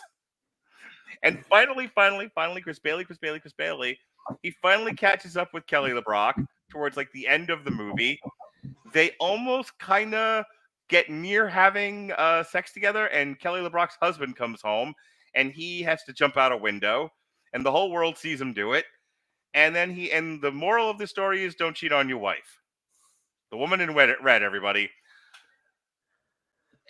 You know, if you look at the poster, you see Gene Wilder and you see Kelly LeBrock, you're like, oh, this is going to be 90 minutes of Gene Wilder chasing Kelly LeBrock, and you would be wrong. they spend as much time on that part of that movie as they do a typical Bugs Bunny short. And it's about that kind of mentality. The rest of this movie is fucking Gilda Radner fucking with Gene Wilder, for the right reasons. I'll explain that in a second. But yeah, there's a whole bit where Gene Wilder is trying to ask Kelly LeBrock on a date, and he doesn't know he's talking to Gilda Radner. So he asks her out instead, and he stands her up for a variety of reasons, and she spends the rest of the movie torturing him. It's awesome. Gilda Radner is amazing. By the way, a part of the inspiration for the Do You Like Pina Coladas song? Yes. So I'll read this real quick, and then I'll throw it over to you guys. The major differences between the original Part of Mon Affaire and The Woman in Red center around the tone and cultural style. The French version, while comedic, has a more understated, character-driven humor with subtle social commentary on middle-aged infidelity and romantic desires. The Woman in Red amps up the slapstick humor and physical comedy. Boy, does it ever. Catering to American audiences with Gene Wilder's exaggerated, quirky performance. The American remake focuses more on visual gags and comedic set pieces, while the French original maintains a more balanced exploration of moral dilemmas and relationship complexities. And that's kind of really a lot of what I have to say about The Woman in Red. It's a bit meandering. What it has to say about marriage and infidelity and the listlessness of the middle part of marriage, the restlessness that goes on between couples, was much better said in American Beauty. And again, that was all there in The Woman in Red, but Gene Wilder just chose not to really focus on it. Instead, he was like, well, let's use this, much like Blame It on Rio, let's use the setup of I want to cheat on my wife, but I don't quite know how, as the basis for a lot of slapstick humor. To which I'm like, okay. I guess if I was like my dad's age in 1984 and I wasn't watching this because I'm doing film study, I'm watching this because I want to be entertained for 90 minutes, it's fine. Gene Wilder's awesome. Gene Wilder is one of the most, I think, unappreciated, what's the word I'm looking for?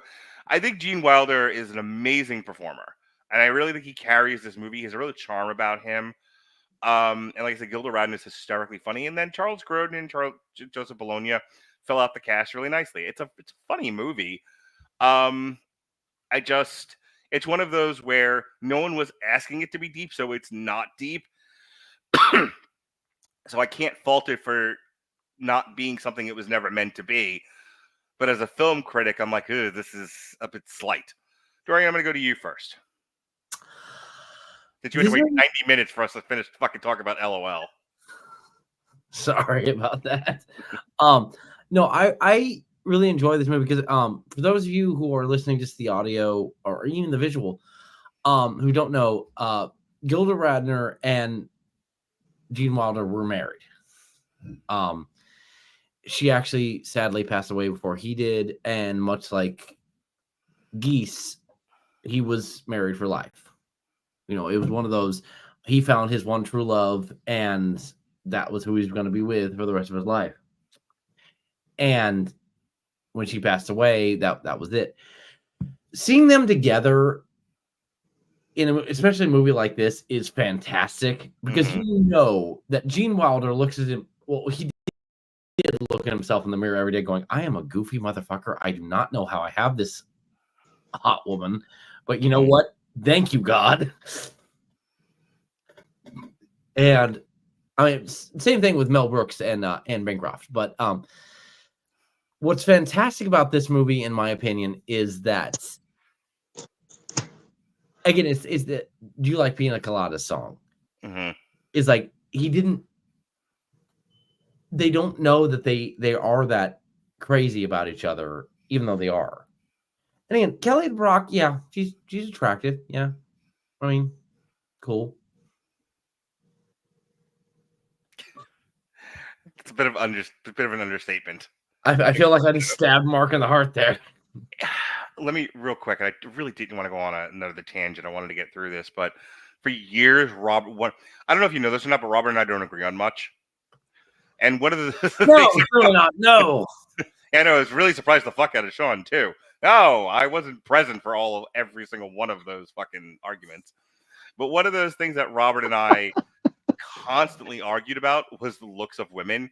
And so it's be one of those like, oh, I think she's attractive. I think she's attractive. I think she's attractive. And Robert's like, meh. And I'm like, well, who do you think is attractive? Then he throw a name out there, and I'm like, ugh. Really? so I'm sitting here like Kelly LeBrock, like she's so hot, and you're just like, yeah, she's all right. Like, Jesus Christ, I've never felt older than I do right now talking to you guys, where I'm like, oh, Kelly, back in my day, we wore onions on our belts, and Kelly LeBrock was the height of attraction. Ugh. I'm sorry. You know, when you really think about it, Gene Wilder and Gilda Radner had this tender, loving, faithful, truly beautiful relationship. And the part where life doesn't seem fair is that Kelly LeBrock had to endure being married to Steven Seagal. All right, keep going there, Dorian. I'm sorry, go ahead. Keep going, Dorian. No, again, I think this movie's fantastic. In this, like, I know this is going to be horrible for me to say. I cannot remember who directed this movie. Gene Wilder. Oh, yeah, sorry. This felt like a Billy Wilder comedy that should have been directed by Billy Wilder. Okay. Same guy who did The Great Race and all that stuff. Yeah. There's times that, again, when Gene Wilder has a good director behind him, again, Mel Brooks, again, Bill Wilder, no relation. He does fantastic. This, he was still wonderful, but at the same time, it was like, excuse me, it felt like it was lacking in a way. Sorry, I swallowed, breathed, and talked at the same time, which is not a good thing to do.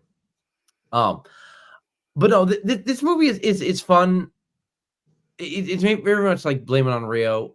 Again, watch it. It's fun, especially for our generation. Again, as much as we love Tim Burton, we don't like his Charlie and the Chocolate Factory that much. There's the 70s one with Gene Wilder. And again, obviously, we have a Young Frankenstein, which is amazing. This is one of these movies that's like, this is Gene Wilder just having fun. I'm going to throw this out there. Mick, you're the youngest amongst us, so you seem like the best person to handle a conversation about middle age and marriage. Okay. Okay. I get the feeling that The Woman in Red and Blame It on Rio are both attacking the same point and the same audience, which is middle-aged people deep in the middle of their marriages. That they are speaking to subjects that deeply resonate at a time in the 80s, we're talking 40 years ago, at a time where marriage had a much more prominent position in American culture. To be married and to be settled was kind of like the height, part of the height of, I think, the American dream, the American culture. Well, this is what you aspire to. You aspire to be married and settled with the 2.5 kids in the house and the fence. And I don't think marriage holds a prominent position in American culture anymore. I think it's been savaged in a lot of ways. So I don't know if either one of these movies has quite the impact that it used to, because the audience, in the way that it would appreciate or understand marriage, is there anymore. Your thoughts? So, no, I do agree. It's so the concept of the American dream, like the marriage, kids, white picket fence thing, has lost. And like it's a concept that my generation has lost a long time ago, and we just kind of accepted it. Like that's not gonna happen.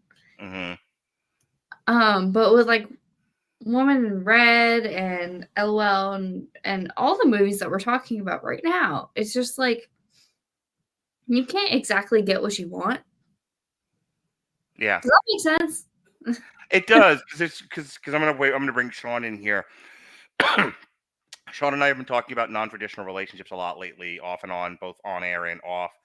And both Blame It on Rio and Woman in Red really only work when you see monogamy as the only way to go, and Right. you are struggling with the yoke of monogamy. Right. And like I'm gonna out our relationship right now. Sure. So me, Dorian, and Shay have been living in her apartment, and me and Shay are planning on living in the same place. With Dorian also helping other situations, but no, when polycules are more like they work more. Sorry, I'm trying to let him settle so he can actually. It's fine. This has been the busiest podcast ever. I know. But like, polycules are the only way to make financial shit work. There's a great TikToker. It's like monogamy in this economy. Yeah, right? No, exactly. Because other than that, it's just you can't afford a place without having a roommate. Yeah. And so if you're in a narrow lens that says I can only have this person, the white picket fence, and kids, even then you might struggle at this point. Right.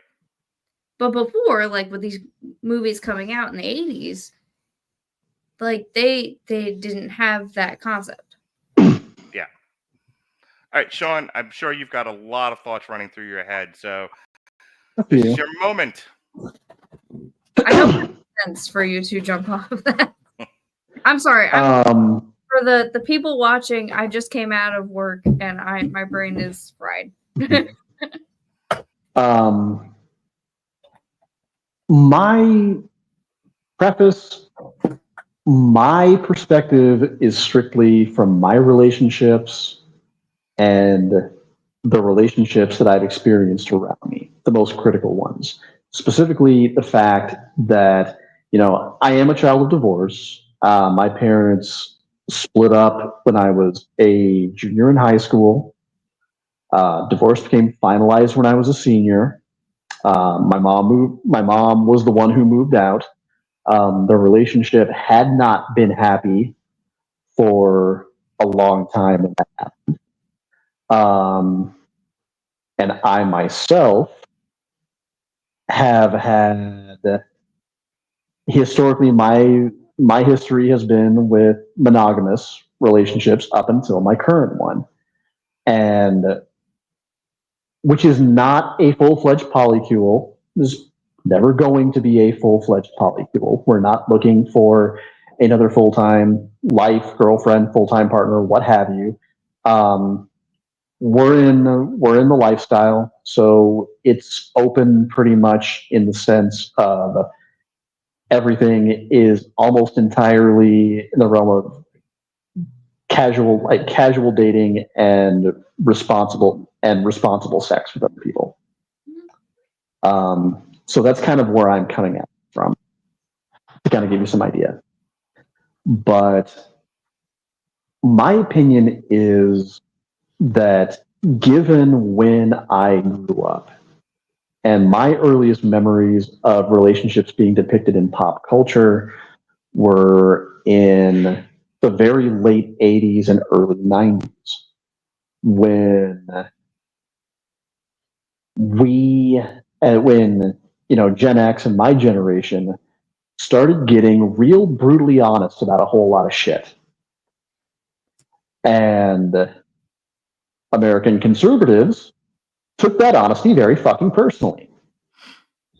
The pot shots at Murphy Brown, the Bundys, the Simpsons, a lot of depictions, a lot of very real, frank depictions of less than idyllic American family situations. But what nobody wanted to come right out and admit was they were very fucking real to us. Those were our realities. This was not some shit we were just making up off the top of our fucking heads. And as my generation came of age, that was what we started depicting in our media as we went along, which is how at the end of the 90s and early 2000s, why we started getting, why we got more movies, I think, like American Beauty.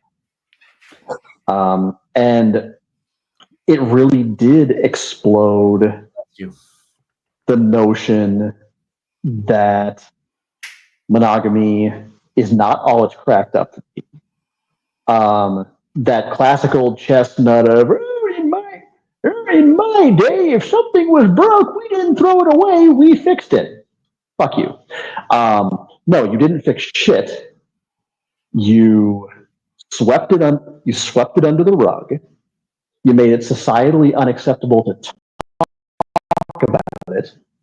If anyone did talk about it, you shamed and ostracized them and concluded that it must be their fucking fault. You disregarded and did your best to eradicate anything that depicted any reality except the norm. So no, you didn't fix shit, and fuck you for claiming that you did. What you did was you perpetuated a narrative that it was better to stay in an unhealthy, toxic, possibly even violent relationship for the kids, which, by the way, it hurts them more than to concede that it wasn't working, this wasn't healthy for anyone, and that the best thing that anyone could possibly do was for both adults in the relationship to go their separate ways, find their own happiness, and figure out how to co-parent.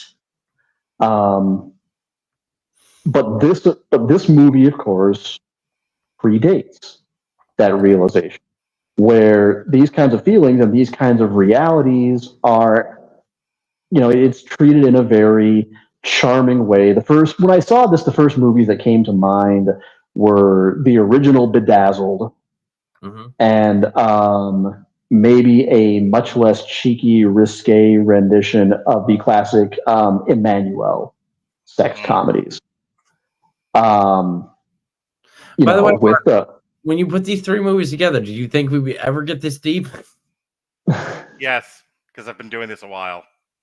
Well, you know what? Comedy has a beating heart behind it. It does. It has a beating heart of reality, no matter. Mark, you're going to say something. Go ahead. Well, I know you were trying to be funny, but here's the thing. I think all three of these movies are extremely relatable.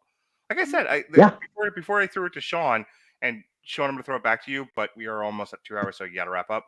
I'll try. When two of the three of these movies deal with, it's not right to cheat, but I want to. I have a feeling, and what am I supposed to do with? See, here's the thing. We're talking about a very specific kind of thing, but let me broaden this up in a very general way, and that's why I can say, yeah, sure. I knew we were going to get deep in this because these movies lend themselves to that, whether people realized it or not. When you have something going on inside of you that does not find expression, it finds its way out in other ways, sometimes very negative ways. Without going too much on a tangent, Lily has once or twice said to me, I was afraid to bring this to you because I thought you would be mad or I thought I would be in trouble. And I said, Lily, you will never be in trouble for telling me about yourself, because I would rather you come and tell me, if you tell me you're gay, if you tell me you're asexual, if you tell me you're aromantic, if you tell me you think you're a unicorn, if you tell me you're a Martian, just fucking tell me, because I would rather you express those. Well, not only that, but I would rather you express. Look, I've been in the mental health field a long time. Teen suicide, because you can't talk about being gay, is real. And I would rather have live children who are different than dead children who couldn't come out and tell me what was going on inside their head. Go ahead, Sean. I'm going to give you the final word here, and then we're going to wrap. Yeah, sure. I'll try to. Like I said, is behind all comedy, there's a very real beating heart, sometimes of sadness. That's one thing that you'll find in common if you look at Gabriel Iglesias, John Mulaney, Richard Pryor, and Taylor Tomlinson. Is it may not always be the same tones, but there's struggle in all of their material at some point or another. Very quickly, and the other side of that is most people who write horror are the funniest people you'll ever meet. Often, yes, they're not only funny, but they're extremely articulate. They're extremely thoughtful. They're extremely judicious with how they express things. And it's because, yes, oftentimes when you're trying to talk about these very tough subjects, and again, I go back to like The Simpsons and the Bundys, and if we're drawing comparisons to horror, what you have. By the are way, people by audio, he means Married with Children Bundys, not yes Bundy as in fair, serial killer. Anyway, as I'm trying to say, sorry, is the fact that they're embracing that notion that a spoonful of sugar helps the heroin go down, and the fact that yes, you can make these very super important, dramatic, constantly grimacing, teeth gritting, white knuckle dramas about your personal angst, but often what's going to get people to actually sit down, shut up, listen, and realize, oh, is if you put it behind something that's going to be much more abstract, much more colorful, and even sometimes a little bit escapist. That's how you get a movie like, say, Alien, for example, that has themes of male sexual violation woven into piano wire tense atmospheric sci-fi action and horror. If you really watch The Simpsons, one of the reasons why especially a lot of very early Simpsons resonates so much is because a lot of it is extremely personal to the writers, and there is a metric fuck ton of heart behind it. Or even go clear back to All in the Family. Is yes, a lot of it was centered on the joke butt of Archie Bunker being an absolute prick. But you definitely can't say that Norman Lear wasn't getting a point across with what he was saying. And it feels like that's what movies like these are doing, or at least trying to do as well, with varying degrees of success. But I think that LOL and Blame It on Rio in particular were the ones that were kind of fighting hardest to leave you with something that would leave the theater with you. And I also think, very quickly before I shut up and let Mark take us home, it also taught us, not only you and Mark's generation, but also mine, how to be a better boyfriend, fiance, and husband. We're seeing all these things like, I would never do that to you ever. No. And it's the shoot. This has been Mark Radulich's podcast where we explain why Polly is better than People have been listening for the last 10 years. Like, he didn't used to be so focused on this. They used to talk about Superman. Yeah, like now every other podcast it's polyamory and swingers and what the fuck. So that was a quick funny. No, that's good. That's, you know what? Yeah, I go where the muse takes me, kitten. All right. So Dorian, did you want to finish your sentence there, or are you good? No, again, that was actually the end of it. All right. Well, this was fun. This was a lot of fun. Never in my life when I thought about when Sean and I started Long Road to Ruin 110 years ago did I think I'd be in a podcast for 2 hours talking about Blame It on Rio and The Woman in Red. So I love podcasting, and given the mood that I was in tonight, I'm really glad you guys came together and we had this conversation. This was a good, fun 2-hour conversation. With that being said, that is the end of our triple feature on Blame It on Rio, LOL, and The Woman in Red. We snuck it in on a Friday night. How about that shit? On Tuesday, we did Ash vs. Evil Dead Season 2. We had everybody this time. I was hosting, not Alexis, and Jesse was there. And all, and fun was had by all. But speaking of Alexis, she did a triple feature of new horror movies with Robert Winfrey and Dorian Price. 4 hours and 6 movies, Dorian. How about that shit? They did I think I did pretty well on that. I didn't go off on a huge tangent. Did Apartment 7A, Salem's Lot, and Mr. Crockett's World. Sunday, Sessions is back with myself and Jesse, and this time we're going to work on some Damn You Hollywood stuff. And then I am wading my way through the top worst movies of this year so far, so I have something to talk about at the end of the year in terms of bad movies. Robert Winfrey and I are doing a very special Damn You Hollywood. The top 10 worst movies of the year, all streaming. We're looking at Lift, Founders Day, Unfrosted, Night Swim, Atlas, The Outlaws, which I watched with my son today. He thought it was the worst movie he'd ever seen since LOL. Space Cadet, Jackpot, which was surprisingly good, Damsel, and Uglies, many of which were covered on Movies That Don't Suck and Some That Do. And then on Tuesday, there'll be a double header. I will be on Movies That Don't Suck and Some That Do because I use my powers of gaslighting and arm twisting to get Neil and Chris to do Piece by Piece and Woman of the Hour, starring and directed by Anna Kendrick. So that'll be fun. And then Alexis will be hosting a TV party for Hysteria, which is the new Bruce Campbell show on Peacock that talks about the Satanic Panic.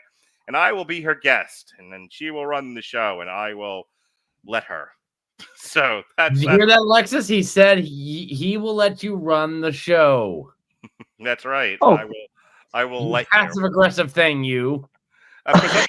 Presumptuous bitch, I believe is what she called herself, and I want to agree. Well, you yourself, Mr. Ehrlich, called her a passive-aggressive thing. That's why I was... Yes, I did do that. And I was trying to remember the other day when we did Ash vs. Evil Dead. Like, what was it you called yourself? I couldn't remember the word presumptuous, but that's what it was because she was like, and Alexis will be hosting this, and Alexis will be hosting that, and Alexis will be playing first base. Alexis at catcher, Alexis shortstop. Like, ugh. All right, so that's what's going on with me. Hey, did you win Faces of Fear or what, Mick? I did not. Okay, so fuck them people. For real. So Face of War, I did not make it to the next round, so I'm not going to be putting out my whatever. But if you want to find my art that I actually do, it's onyxcat.create on Instagram, and that's about it. All right. Dorian. She's got a whole bunch of new photo shoots she's going to be doing through the next couple of months. And due to him. No, it's your idea too. What? I was being a good boyfriend, and but yes, at Frankie Pictures, if it needs to be photographed, it needs to be filmed, it needs to be edited. Help us make your dream a creation. I'm actually going to be filming and doing photography for a wedding in the next couple of months. Also a wedding next year. But again, we're here to make your dreams, your visual dreams come true. Dorian's next podcast will be actually in a couple of weeks. We Ash vs. Evil Dead Season 3, and then you'll be, I think you put yourself on trial for Gladiator, which my son loved, by the way. He could not wait to watch that. So that's all coming up in November. Well, also, I'm going to be doing a Slipknot jukebox review with Mark. Metal Hammer of... Here, let me help you. Metal Hammer of Doom Jukebox. Slipknot, the 25th anniversary of their self-titled album. Oh my goodness, you'll be the first girl we've ever had on the Metal Hammer of Doom Jukebox. I want to do more of those, Mark. We got one coming up. If you want to come on for the one from Motley Crue, that's... I can do that. Yeah, the Motley Crue is an EP out, but it's really just an excuse for us to talk about Motley Crue. So there's one October 27th on a Sunday. We're doing Motley Crue Canceled, among other stuff. So you want to slide on in there. Yeah, we'll see how my schedule goes. But... Sean, take me home, baby doll. Follow me on Instagram, Comer Codex, and come see me over at twitch.tv/Comer Codex.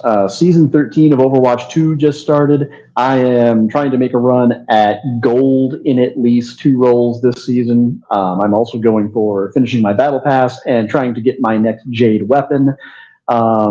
When I am not on my esports grind, I will probably be playing some combination of Yakuza 0 and Cult of the Lamb in the very near future.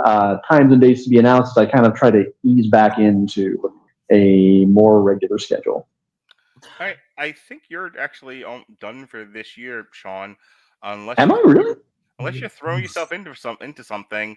Yeah, I'm kind of looking through the schedule here. I do. I would like for us to eventually come up with some kind of concept where you and I can get on and talk about horror movies more often, as someone who's really rabid about them and someone who's kind of only started to just get into them. We will see what we can see. Yeah, your next podcast is a triple feature focusing on David Fincher. That's January 9th, and that'll be you, Dorian, and Shay, and we will be talking The Killer, Seven, and Zodiac. Oh, that's going to be... Yeah. All right, so that's it. That's our podcast for this evening. Thank you, everyone, for joining me tonight. Hope you enjoyed the show. Be well, be safe, and behave.